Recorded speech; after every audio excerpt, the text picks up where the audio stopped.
mga taga-DSWD?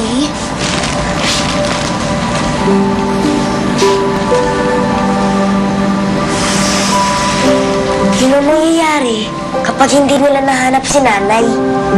Ayoko dun, ate. Ayoko sumayampunan. Ayoko magkahiwa-hiwalay tayo. Pero, hindi mangyayari yun. Hindi ako papayag. Eh, ate, paano pag hindi nila nahanap si nanay? Basta, hindi tayo magkakahiwa-hiwalay. Pangako ko yan sa inyo. Hindi nila kayo pwedeng pag-iwa-hiwalayan. Hindi ako papayag.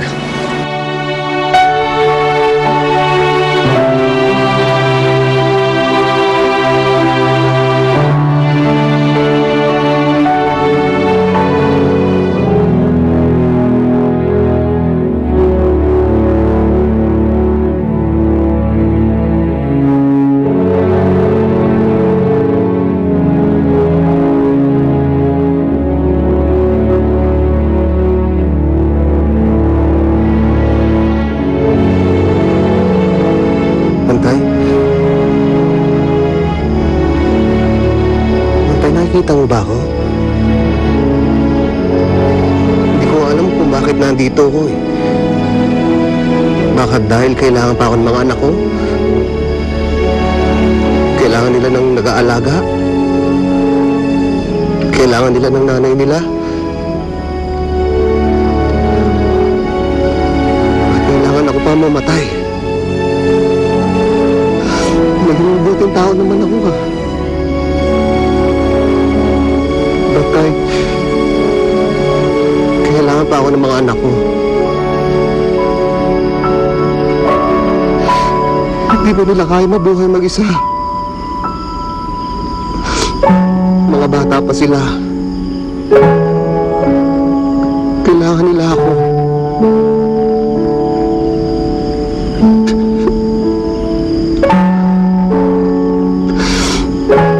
Mabuti ka pa.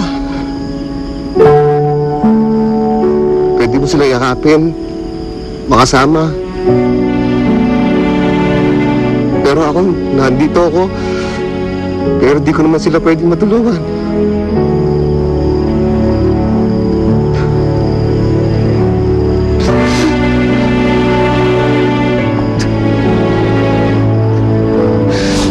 Diyos ko.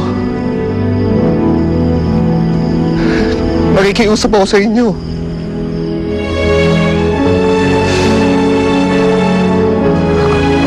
Sana huwag niyo muna akong kunin. Kailangan ako ng mga anak ko. Ibalik niyo ako kahit anong anyo. Makasama ko ng mga anak ko. Makita ko na yung asawa ko. At matid ko yung mga anak ko sa kanya. Parang awa nyo na. Parang awa nyo na.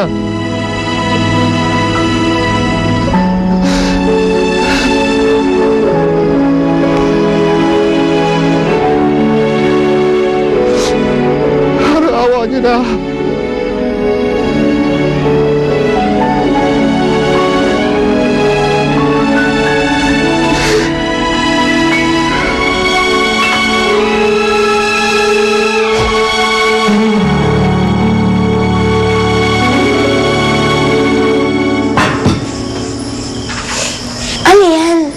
Huwag na kayong maraming tanong, kainin nyo na lang yan. Eh, ate, ang pangit. Ayoko niyan. Para! Pwede ba para? Huwag ka magtabo ng pagkain. Ate Emily, pwede ba? Huwag mo siyang pagalitan. Emily, pagpasensya mo na yung kapatid mo. Eh, paano naman kasi bigla na lang tinapon yung pagkain?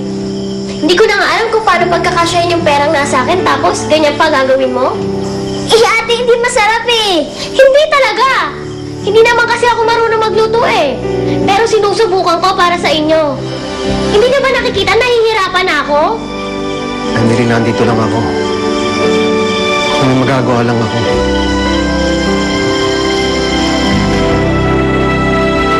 Wow! Ang ganda pala ng bahay na ito pagkagabi, ano? Parang Ganda siya. Disneyland. Disneyland. Okay yun. Hoy! Buksan nyo kami! Yeah! Ay! Hoy! Oh. Bilisan nyo! Ang bagal-bagal nyo! Ano pong ginagawa niyo dito? Ano ginagawa namin dito? Bruno, bakit nga ba? Aba, tinitingnan natin ang magiging bahay natin. Yun yun. Hindi niyo bahay to. Bahay po namin to, kaya kung pwede lang po, umalis na po kayo dito. Hoy!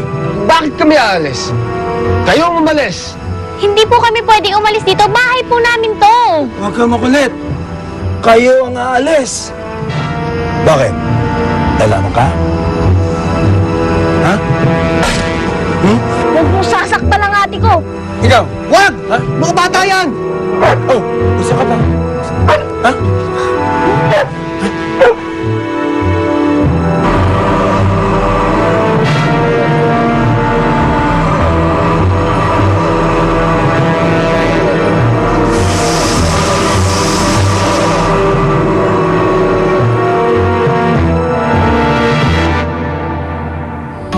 At bakit dinadala niyo ba yung mga pamangkin ko? Mga minor de edad kasi ang mga bata at wala silang guardian. Kailangan namin turn over sa DSWD. Wag na ho. Eh, mga apo ko yung mga batang yan.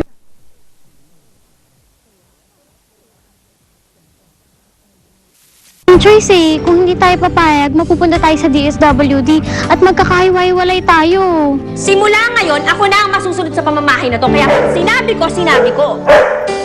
At ilayo nyo sa akin ang pesteng aso nyo. Hindi dapat ganito to. Di ko man lamang